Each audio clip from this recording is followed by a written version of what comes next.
Good afternoon, everybody. Welcome to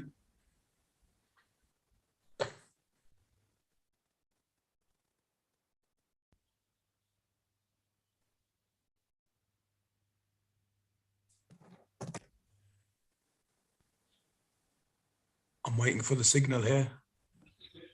5G, Yep. 4G. Yep, good stuff. All right, welcome everybody. Thursday afternoon, 5 o'clock, and you know what it is. It's TPP time. Welcome to the best property show in the universe. Well, we think so anyway. We've had some really great feedback from last week's show. We've been having some really great feedback. If you're watching this on YouTube, please like and subscribe, spread the message. Today we've got an extra special show. Got my good friend Akil, the man with the money, and I've twisted his arm a little bit. Well, quite a lot actually. I might have broken it, but don't tell anybody. I've said, look, Akil, money's important, and we've got this stuff going on in Ukraine, and it's affecting the financial markets. Everything's going north, south, east, and west. I don't know how you want to describe it. So I got him to do a little bit of an extended session today. Akil, thank you, my friend. Hey, good to be back, Dil and Surinder. How are you guys? Yeah, great. No, thank you for doing this extended presentation, and we're going to do a little bit of an extended show with you when we can twist your arm further. So, as you're the man with the money, and everything seems to be revolving around money and sanctions and inflation and all of this stuff going on, what are you gonna share with us today? Well, you know what? We're gonna use the same slides, but we're gonna provide an updated slide. So what that means is it's still very informative. It's very today, and it's something that everyone, especially in the investment space, that needs to be aware of, as well as accountable, and just plan for the foreseeable future. Because where the market's going at the moment. You mentioned the Russian-Ukraine war. We've got that to deal with at the moment. We're coming out of Brexit. Twist your arm further. So, we're getting back feedback there. Are we? Yeah, that's fine. Carry on. Okay, so sorry. Yeah. So there's lots of things going on in the market. Some of them are out of our control. Some of them are not. But what I would say is things that are within our control, we should certainly take advantage of that. And that means speaking to the relevant property professionals, or even surrounding sectors that overlap with property, just to ensure that we as property investors are doing the right thing for our own portfolios in terms of investments. The other key thing to matter is important, which we need to factor in as well. We're not doing it for the fun of it. Your viewers, your listeners are not investing in property for the fun of it because they've got nothing better to do. I'm assuming that they want to leave a legacy. They want to leave a legacy. They want to share their wealth with their loved ones, their children, and so on. So what they want to do is, and hopefully what they are going to be doing going forward, is becoming a bit more efficient and running the property portfolio as a business. And I think that's the way it's going predominantly with our clients, that we're seeing that people are treating it a lot more respectively, and they're giving it more time and attention, in particular seeking the real professional advice. And that could be around the actual mortgage side of it, it could be the legality side of it, it could be the tax side of it, and it could be the accountancy side of it as well. So, those four areas that I just touched on, that's paramount, and everyone should, and hopefully is, seeking that relevant advice. For people that don't know me, my name is Akil Mir. I'm the principal of a real estate finance brokerage by the name of Our Mortgage Broker. We're not just mortgage brokers. We help our clients meet their property goals and future plans, and we do that by working with them. And a lot of our clients, it's relationship based, and what we do is we pair them up with the relevant property professionals that we work with, so we like, know, and trust. And I think it's paramount that people seek, and I keep saying all the same thing, people seek the right level of advice. And I always say there's no such thing as a silly question. So, if any of your viewers, listeners are listening now, drop me an email. I'll share my slides with my contact details. Do get in touch with us. Drop me an email. Drop me a line. As I said, there's no silly questions. So do get in touch. Over to you, Dil. You're on mute, buddy. You're muted, Dil. Yeah. Right. Okay. So no silly question. Are you going to share the slides? Have we got enough 50p's for you to share slides today? Yeah. Yes. Yep. I think we have. Give us 1 sec. Are we in? I think so. I hope so. No, not yet. Okay. Come Let me on. know when you're ready, Sminder. We're putting 50p's in the meter, all right? No, you should be able to share. Okay. There you go. So you can see that there? Absolutely. Okay, great.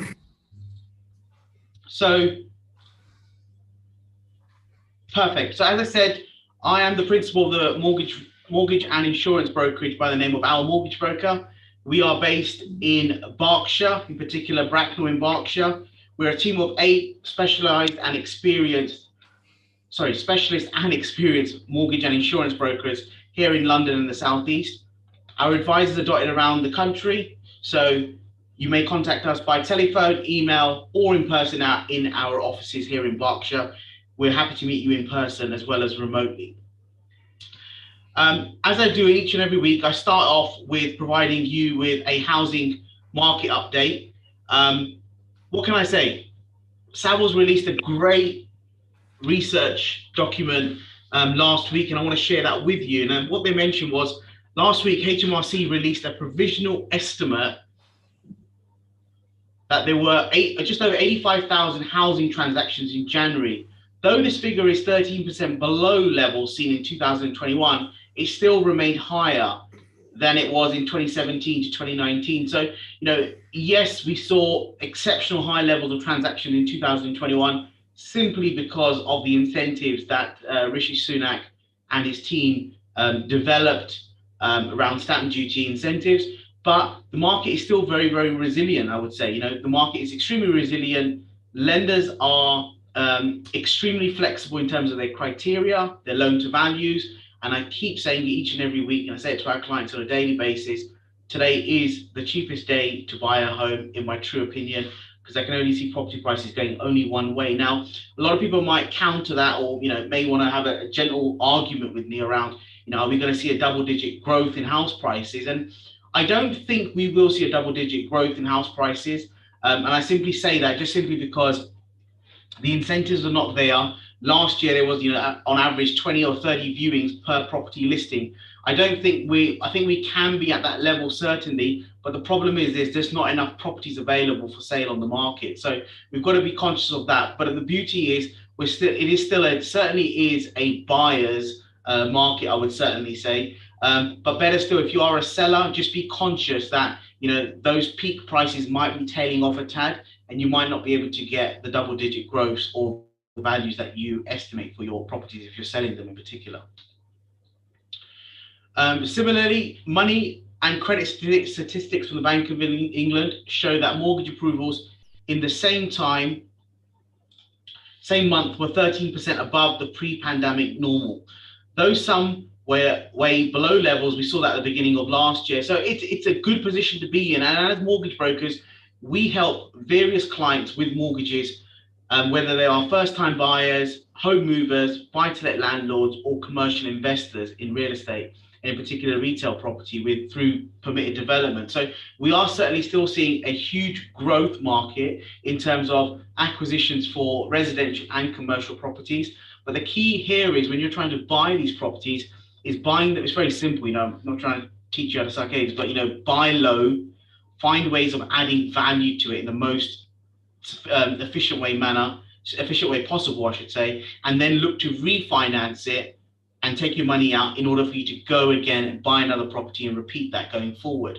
And there is a strategies out there called BRRRR, which is the BRR, which stands for buy, refurb, refinance, and rent, and then I call it repeat with another R at the end. So they're quite simple strategies, but simple is not necessarily simple in that term. And I always say to our clients is work backwards. And the key there is to actually speak to your mortgage broker, understand the types of mortgage products that are out there in the market, what the costs look like, and what the exit strategies are for your investment. Because you might want to buy a property in cash, you might want to refurbish it in cash, but then you might want to pull the money out by way of a traditional mortgage. So you want to understand, what the loan to values look like, what the rates of interest look like, what the interest-only monthly payments look like to fit in with your cash flow projections going forward. So, do get in touch with your mortgage brokers or us directly to compare apples with apples, and then we'll provide you with a transparent and impartial advice. Apparently, there's a bit of a slowdown in mainstream housing market, which is activities reflecting a number of different factors. Firstly, the shortage of stocks, which I mentioned. There is a shortage of stock, and it is very much evidenceable in the market. And secondly, the increase of caution given the cost of living, in particular, the energy prices and inflation, which is now playing a factor into rate increases with the Bank of England increase in their interest rates going forward. And that's going to be across the globe as well. So it's not just the UK that are going to see rises in interest rates. So my combat to that is simple. If you've got mortgages that are coming up for renewal in 2022 in particular, get in touch with us. Let us discuss with you the options that are available, what the new mortgage terms look like, what the fees look like, and let's lock those rates in sooner rather than later. Because what we are seeing in the mortgage market is rates are creeping up, and lenders are increasing those rates monthly, bi-weekly, and so on. So if you want to lock in those still very, very competitive and low rates, do it sooner rather than later is my advice to you guys. In the other markets, over 1 million over 1 million, between 500,000 and 1 million transaction levels were doubled pre-pandemic levels for a month. So that's good to see, and that shows that the higher end market, the transaction levels has increased in that time frame, which is really, really good to see. Because I always say the beauty of how you're going to fundamentally understand where the market is going and the direction it's going in is on the higher value properties. If people are moving and upsizing from those properties, it then gives the bottom of the market or the new entrants that are trying to get onto the ladder the opportunity into doing so. So market is certainly moving in the right direction, predominantly in London and the home counties in particular, where during the pandemic everyone exited London and the surrounding towns simply because of affordability and remote working as well. So that made sense to the vast majority of the country, to London residents, I should say. But look, we're seeing a lot of people going back into London, albeit 2, 3, 4 days a week into their offices. But rents are climbing, and I remember saying it last week in one of our slides last week. The average rent price is now £1,000 in the country. So London is going to be a lot higher in particular. So be conscious of rent demands are going up. House prices are still going up, albeit I don't think they're going to be double-digit growth, but lock in where you can the competitive mortgage rates, as well as buy low and refurbish at a good price, and then look to refinance and pull your cash out again. This slide hasn't changed, and I will keep banging on about it until the government and the relevant parties have made a decision on this. But there's a lot of chitter chatter around the energy performance ratings that might come into effect from 2025. And in particular, what they're saying is any newly rented properties will require an EPC rating or C or above. So it must be an A, B or C rating for you to get a mortgage going forward from 2025. Any existing tenancies that are still in play, they would apply from 2028. So the key takeaways here are a couple of things: is try to find properties that have an EPC rating of A to C if you're looking to acquire properties. Hopefully you have within your property schedules, you have a column that says EPC rating, what the rating is and when your EPC runs out. So it's key to understand what the current rating is, look at and speak to the relevant parties to understand if you own a property, in particular buy-to-let, that has an E rating or a D rating, what's the cost implications and what are the quickest ways of you increasing that rating from an E to a C or a D to a C and so on, just simply because of the new regulations that are quite potentially coming into effect from 2025. The other thing is a lot of lenders are now providing these green mortgages. So if your property benefits from an A to C EPC rating, you will benefit from preferential mortgage rates. So that's good for you guys that own properties A to C. So that's another benefit of owning buy-to-let properties with an A to C. So one to consider, where are we now? End of quarter one in 2022. 2025 is not going to be, it's going to be here sooner than we think. I've never put this slide in, but there's a lot of videos and a lot of informative videos I do in collaboration, in particular online on YouTube and podcasts and so on. And I think the reason why I've thrown this in there is two things. One, we can never know it all. The market that we are in, as in real estate finance, property, and similar fields, it's a very complex market. But again, you must remain educated and take the relevant advice. And I sit down with many entrepreneurs as well as property investors and the alike to get relevant advice.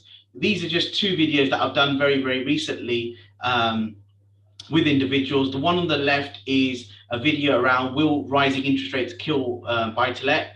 There's a video there for those of you that can jot down that YouTube URL, write it down, log into YouTube. That was a video I did with the landlords page, who are part of an estate agency called Avocado Property. They're based in Berkshire and they have sales and letting agents in and around the local home counties and the southeast. The video on the right, I've done on numerous occasions, all around buy-to-let property, is with Ranjan Bhattacharya. He's on YouTube. I think he's just successfully gone over 50,000 subscribers. So congratulations to Ranjan. But there's many videos that I've done with Ranjan, and I believe the videos that we've put together are his most viewed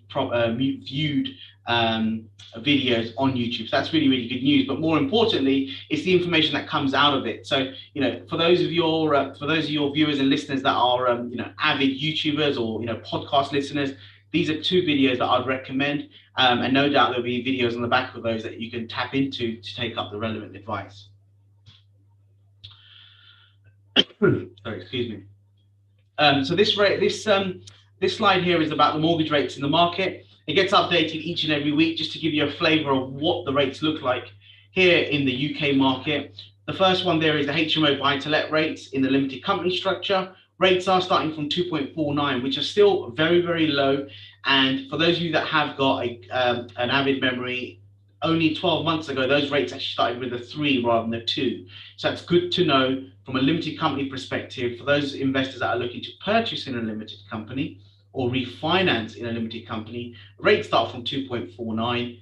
Get in touch with us to understand the criteria, the specifics around the lenders' criteria and appetite for your type of buy-to-let.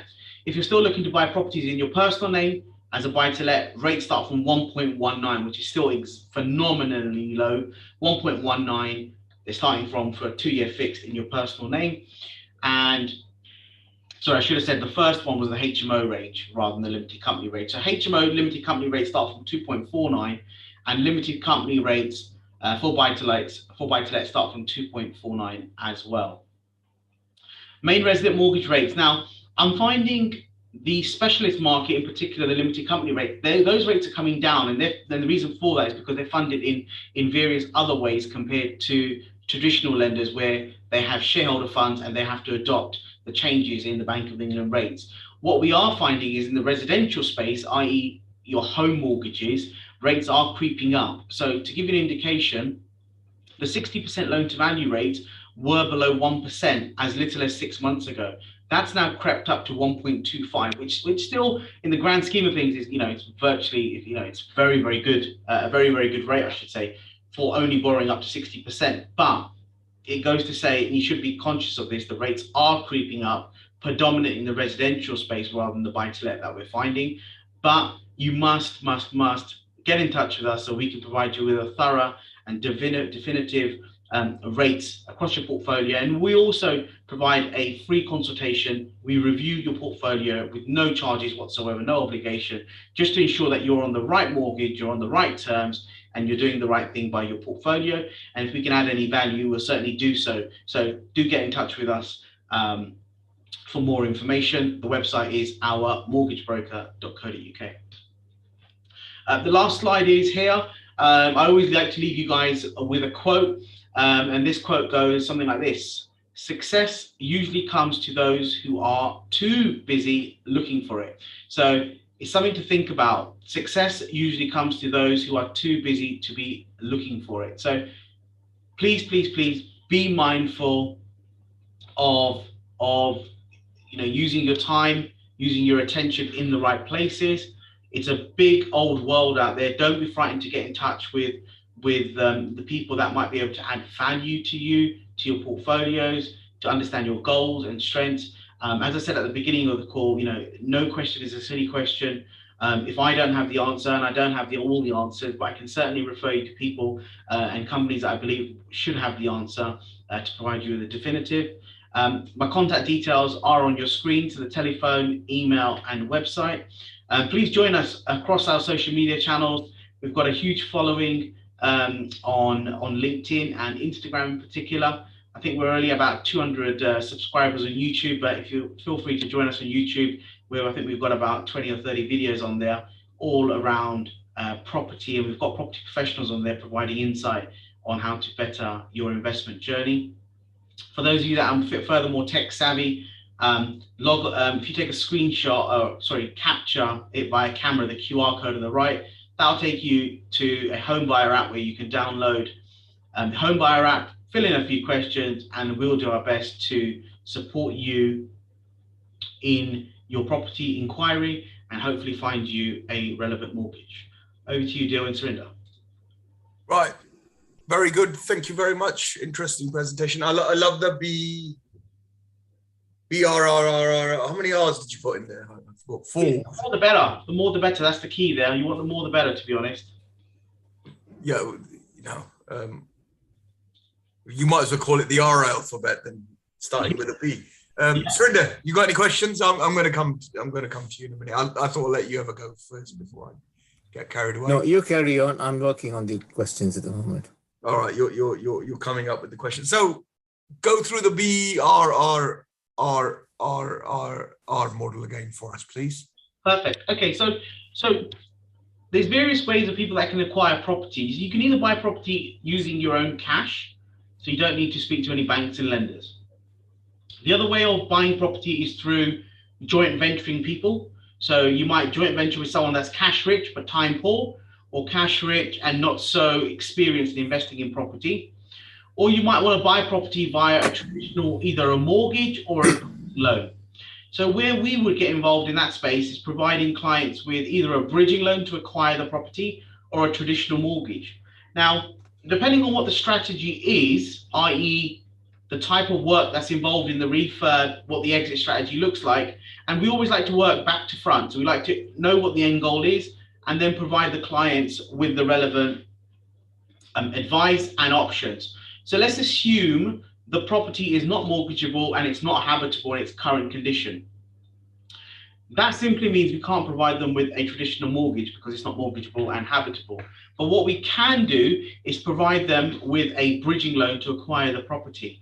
For those of you viewers and listeners that might be seasoned investors, a bit old school, they might think, oh, bridging is very expensive, very complex, there's not enough margin in it and so on.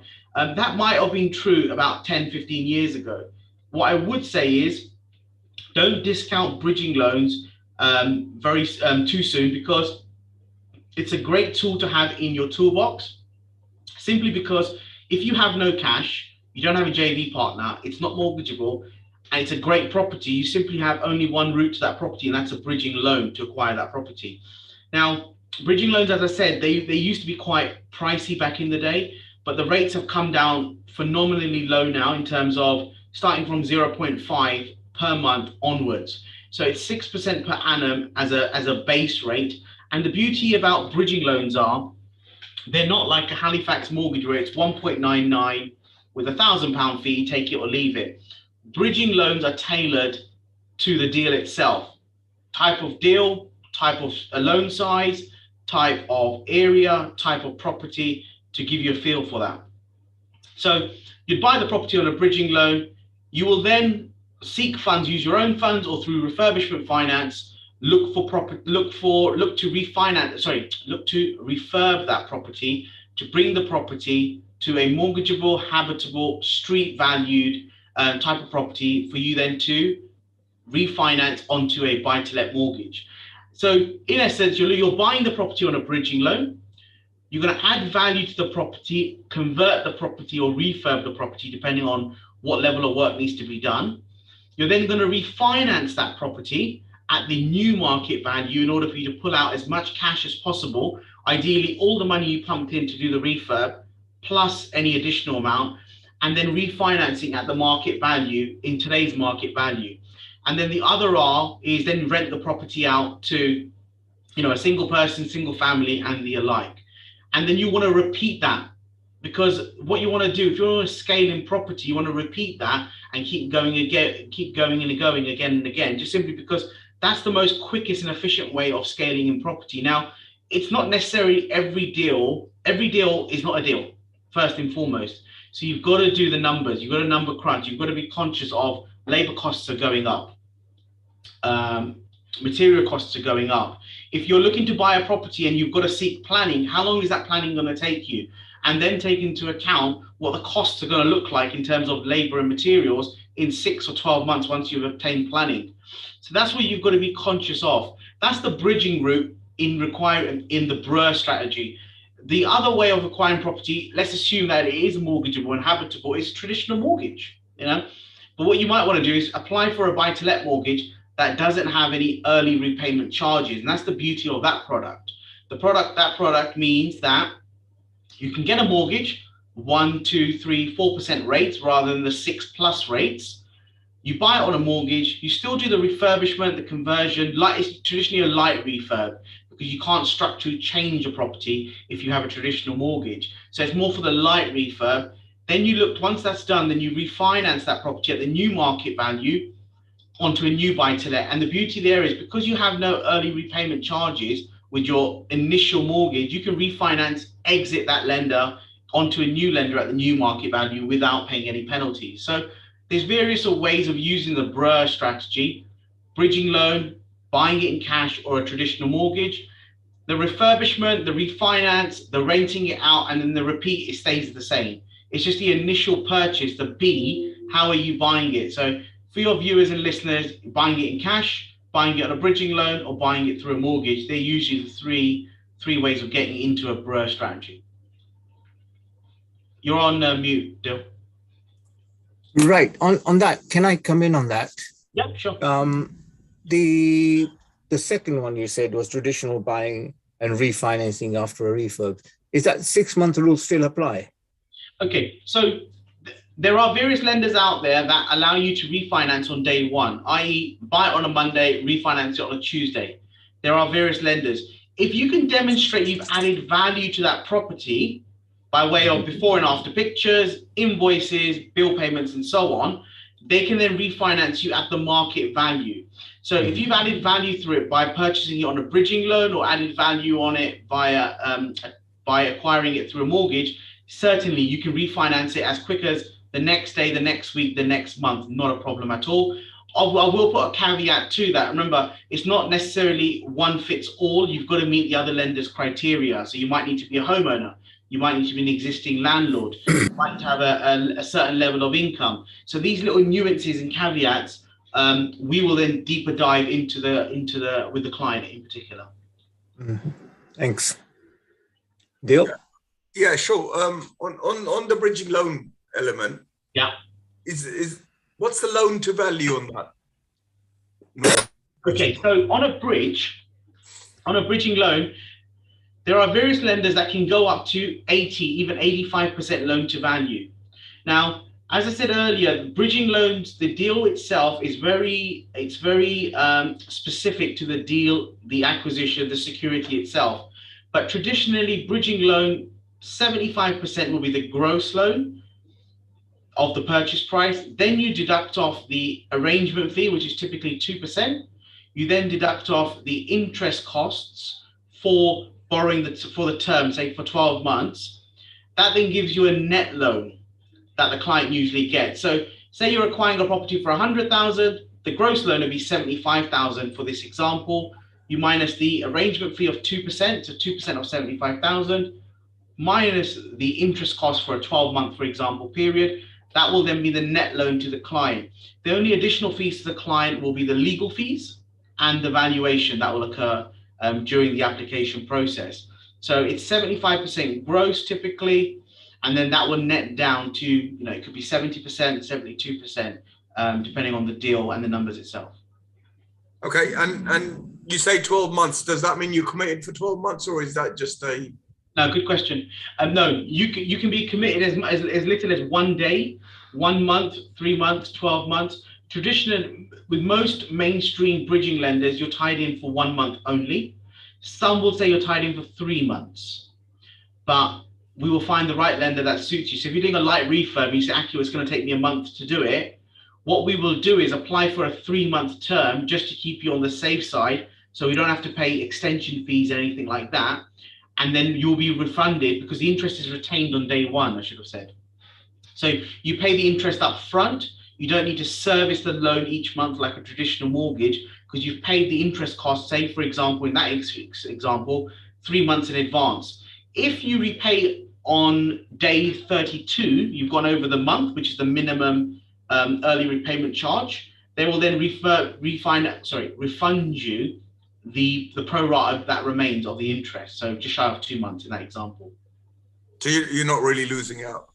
No. And I always say to our clients, if you think your refurb, your planning, your PD rights, your refurb is going to take you 3 months, apply for a 6-month loan facility. Yes, you're gonna get a shorter net loan amount, but if, for example, you want to extend the loan out further and you only initially went for a 3 month rather than a 6 month, like I would have said, you'll then get charged perhaps a new valuation fee, legal costs, and another arrangement fee as well. So I always say is, if you think it's going to take you 3 months, apply for a 6 month. If you think it's going to take you 6 months, apply for a 12-month term, just for the safety net.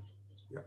And so that's for stuff that's not habitable or mortgageable, yeah?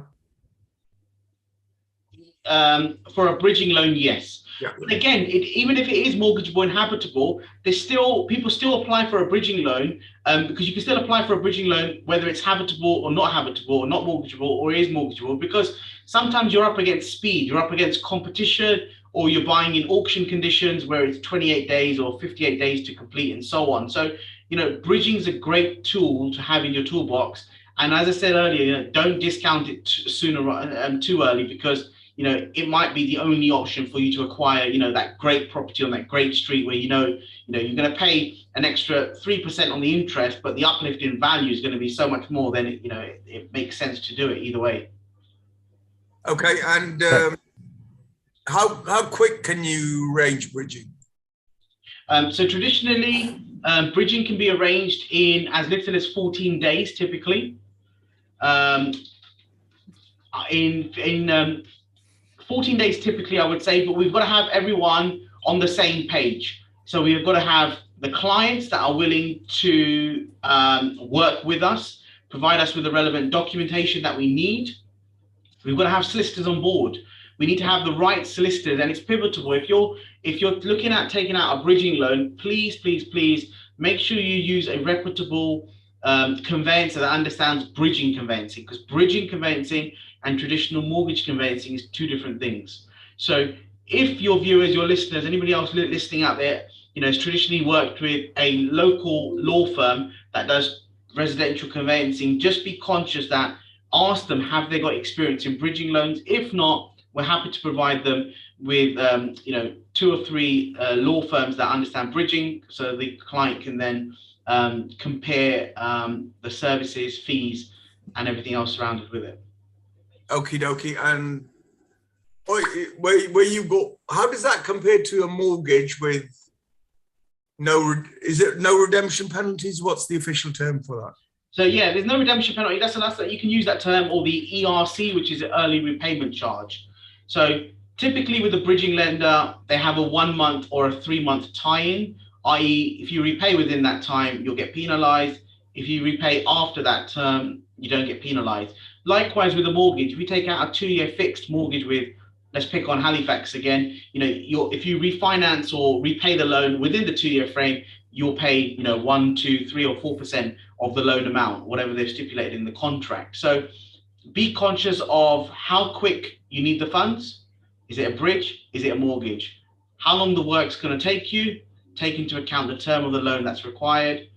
Work with your building contractors, understand the costs, understand the contingencies that you need to put into play, have a buffer to do the works, and then look at the end values. And again, these are the numbers and thought process that everyone must adapt and think of prior to even going to the auction, prior to doing the viewing, prior to you knocking on the agent's door, because you've got to do your numbers. And the key here is it is the numbers, because numbers is what's going to add value to the bottom line. Okay, right.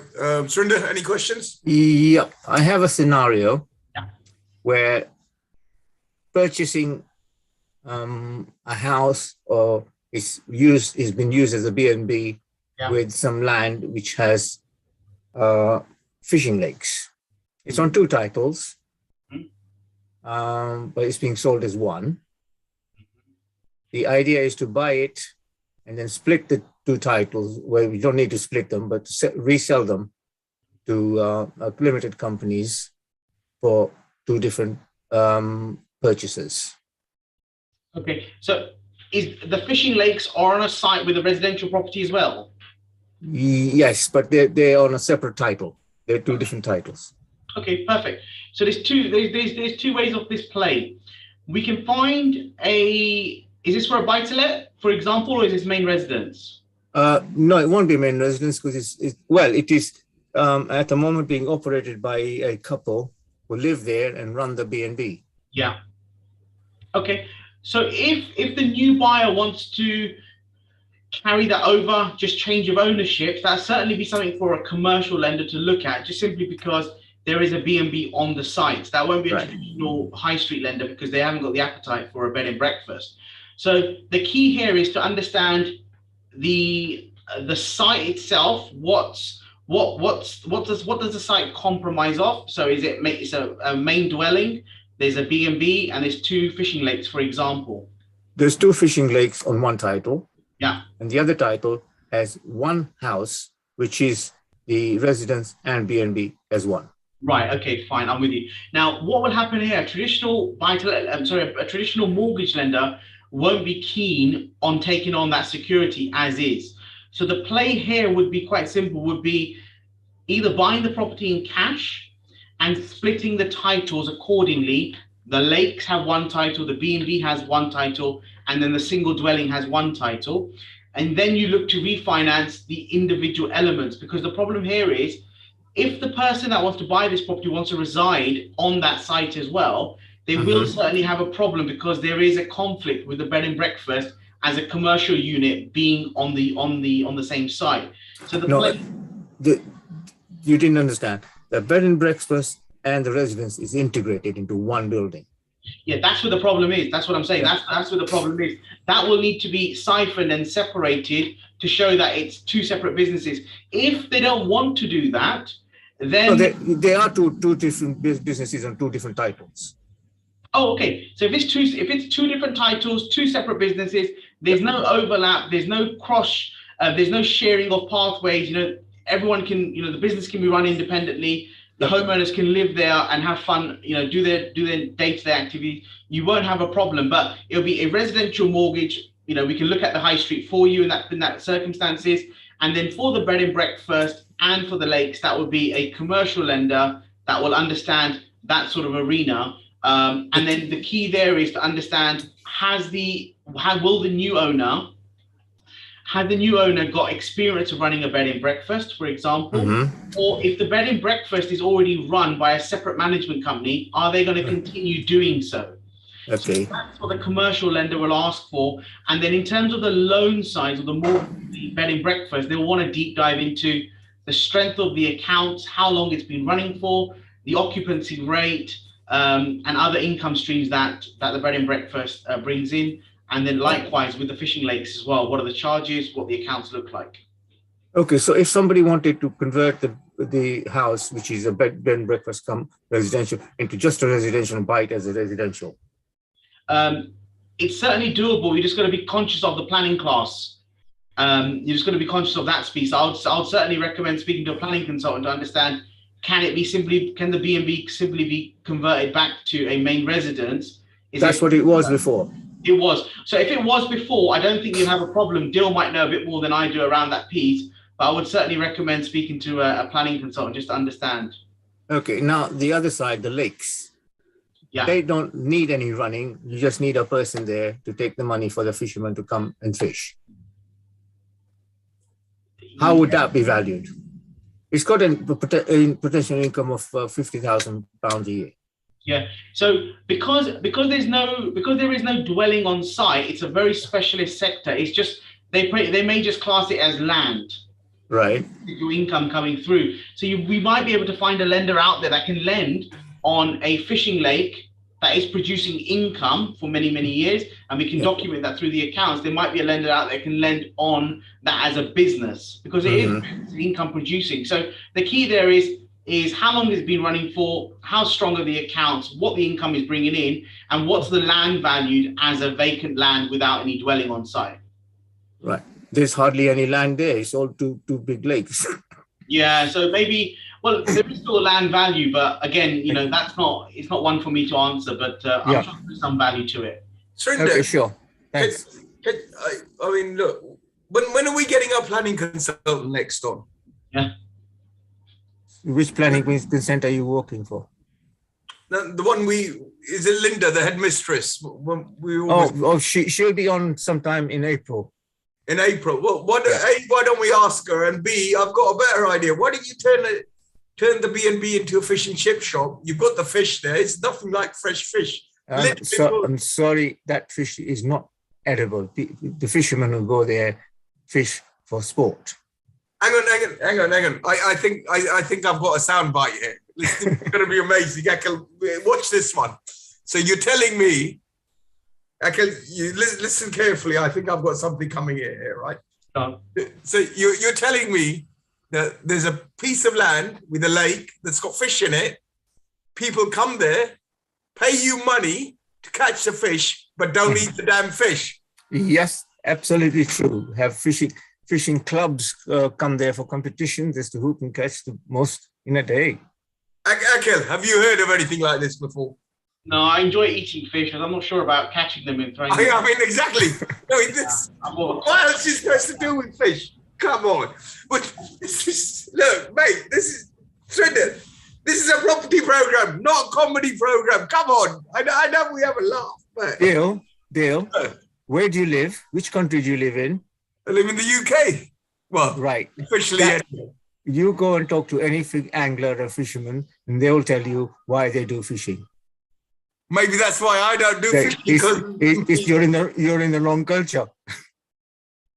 No, what do you mean? Hang on, me and you're outvoted here. Me and Akhil both think there's only one reason for catching fish is to eat the buggers, and I don't even eat fish actually. But fair enough. Let's move away from there. All right. Look, Akhil, sorry. Look, we're going off track here. Right, for all our audience, we're going to have a separate fishing program on a separate channel. Right, anyway, let's get back to property. Akhil, that's really taking stuff off track. Look, that's been really useful. And I know I'm keeping you from a meeting that you're having to go into, probably at number 11, right? Will you come back and do this area of refurb and refinance and all of it? It's really amazing. And I think we need to understand it more from a finance angle. Will you do us a whole program on this stuff? Yeah, certainly. So let's put it out to your viewers out there. Put a comment below. Would you like to know more about the buy-to-let rental calculations? Would you like to know a real-life example of a buy-to-let using the BRRRR strategy? Put a comment below. Say yes, or BRRRR, BRRR. And then what I'll do is between Dil and Surinder and I, we will organize a date. And then what we'll do, we'll maybe do a flip chart. We'll use the whiteboard, one of those things there. And then we'll figure it out between us. So if you're interested in listening to a video around the BRRRR strategy, the numbers involved, bringing it to life, I should say, put a comment below on Facebook, on YouTube, and I'll certainly do that. But I've got to run now. Sincere apologies. All right, off you go. And I know why you said we're going to use the flip chart, because you want to get your coloring pencils out. That's it. That's very important. I know what's coming. Listen, thank you very much, Akhil. You shoot off to wherever you got to go. We'll hook up and do a special program. You could do your flip chart, bring your own coloring pencils. You're not having mine. And Surinder, let's not talk about the fish and that program, please. We're gonna have to do a separate fishing program. This is ridiculous. Anyway, look, I hope you enjoyed that. Akil's gonna go over and have a rollover before he goes into his next week. I'm just about to have a little giggle here. You catch the fish, but you don't eat them. That's